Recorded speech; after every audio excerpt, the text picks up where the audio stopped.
गर्मी है काफी।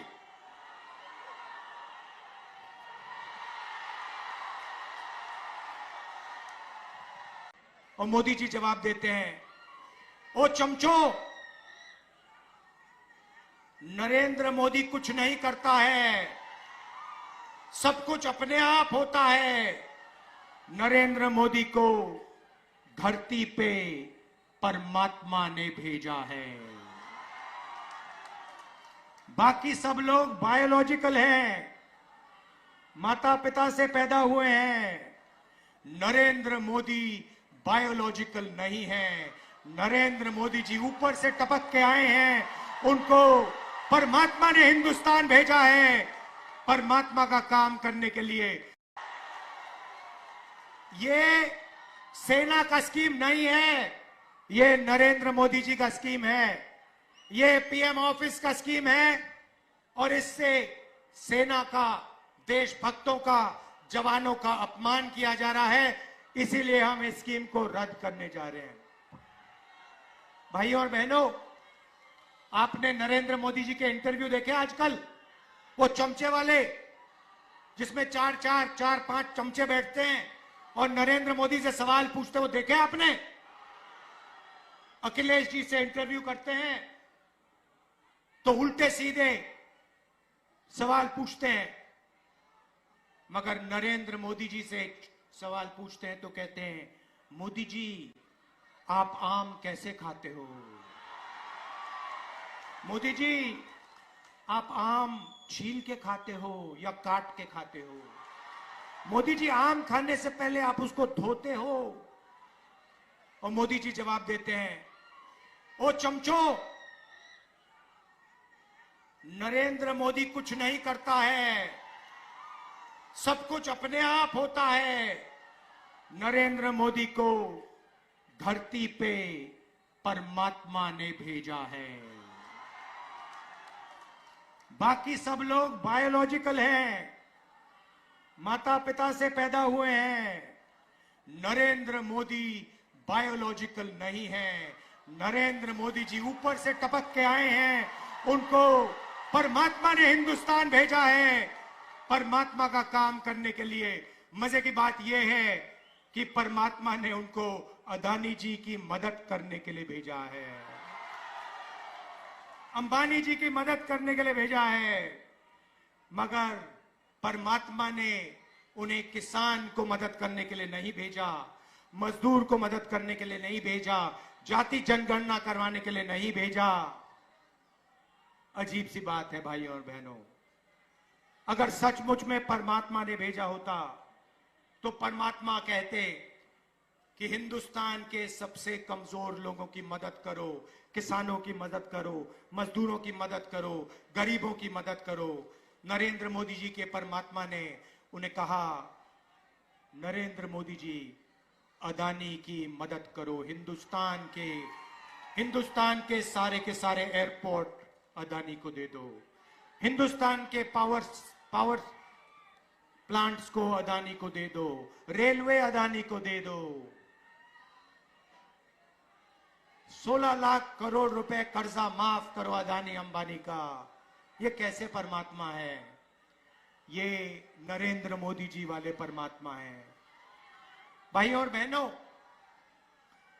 परमात्मा की बात हो रही है तो आपने राम मंदिर का इनॉग्रेशन देखा?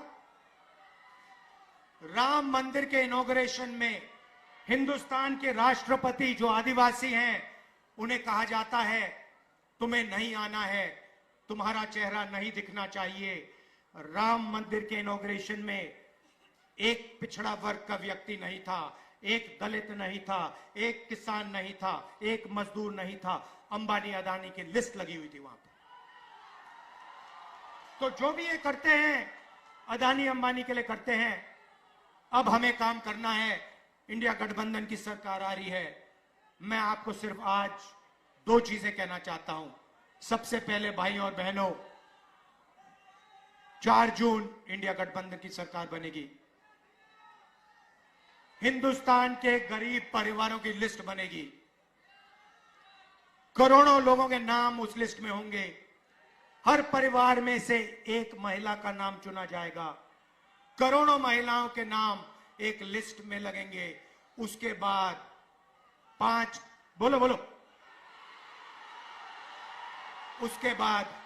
जुलाई खटाखट खटाखट खटाखट खटाखट खटाखट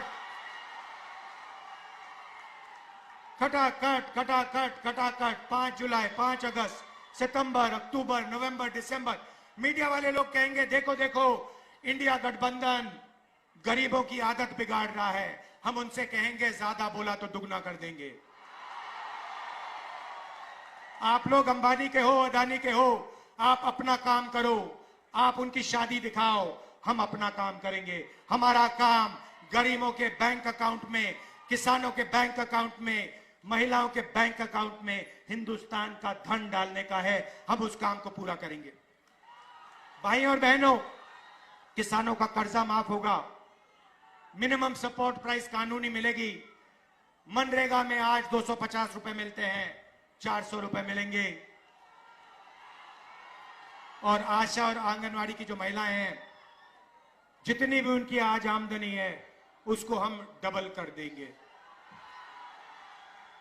आखिरी बात, नरेंद्र मोदी ने बेरोजगारी फैलाई, उत्तर प्रदेश के युवाओं को चोट पहुंचाई। आपसे कहा, युवाओं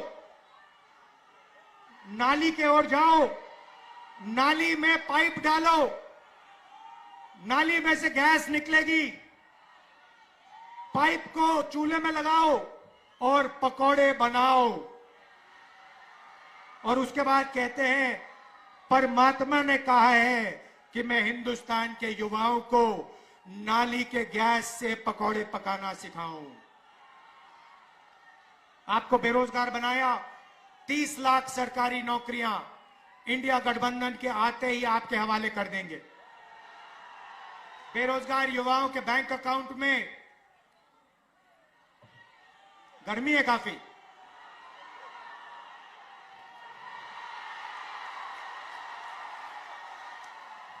बेरोजगार युवाओं के बैंक अकाउंट में, बेरोजगार युवाओं के बैंक अकाउंट में महीने के 8,500 रुपए, साल के 1 लाख रुपए, खटाखट खटाखट खटाखट, पहली नौकरी पक्की स्कीम में। भाई और बहनों, ये जो हम आपके जेब में पैसा डाल रहे हैं इसके पीछे सोच है। नरेंद्र मोदी ने 22 अरबपति बनाए, उन्होंने पैसा इंग्लैंड भेजा, अमेरिका भेजा, जापान भेजा, दुबई भेजा। हम आपके जेब में पैसा डाल रहे हैं, आप इस पैसे को गांव में, शहरों में, कस्बों में खर्चोगे। आप स्कूटर खरीदोगे, मोटरसाइकिल खरीदोगे, आप घड़ी खरीदोगे, मोबाइल फोन खरीदोगे, शर्ट पैंट खरीदोगे। जैसे ही आप ये चीजें खरीदोगे, हिंदुस्तान की फैक्ट्रियां चालू हो जाएंगी और उन्हीं फैक्ट्रियों में हिंदुस्तान के युवाओं को रोजगार मिलना शुरू हो जाएगा। हम हिंदुस्तान की अर्थव्यवस्था को जंप स्टार्ट करने जा रहे हैं। जैसे फ्यूल टैंक में पेट्रोल डाला जाता है, उसके बाद चाबी घुमाई जाती है, वैसे हम आपके फ्यूल टैंक में पेट्रोल डाल रहे हैं, धन डाल रहे हैं। उसके बाद चाबी घुमाएंगे, हिंदुस्तान की अर्थव्यवस्था चालू हो जाएगी, आपको रोजगार मिलेगा। मैं आपका दिल से धन्यवाद करना चाहता हूं और समाजवादी पार्टी के कार्यकर्ताओं से, कांग्रेस पार्टी के कार्यकर्ताओं से मैं धन्यवाद करना चाहता हूं। किस बात का धन्यवाद कि इस चुनाव में ये जो दोनों समाजवादी पार्टी और कांग्रेस पार्टी है, जो हाथ का निशान है और जो साइकिल का चिन्ह है, ये दोनों एक साथ मिल गए हैं। साइकिल को हाथ के पंजे ने पकड़ लिया है और ये दोनों एक हो गए। हमारे कार्यकर्ता दोनों, मैंने अपनी आंखों से देखा है, कांग्रेस के कार्यकर्ता दिल लगा के समाजवादी पार्टी का समर्थन कर रहे हैं और समाजवादी पार्टी के कार्यकर्ता पूरे दिल से कांग्रेस पार्टी के कार्यकर्ताओं का, कांग्रेस पार्टी की कैंडिडेट्स का पूरा समर्थन कर रहे हैं। भाई और बहनों, जीत निश्चित है। यहां पे मैं बता रहा हूं, लिख लो, यहां पे क्लीन स्वीप होने जा रही है गठबंधन की, इंडिया गठबंधन की। लाइन लगने वाली है सीटों की, टकाटक टकाटक टकाटक टकाटक। और उसके बाद good bye BJP, good bye Narendra Modi, Tata.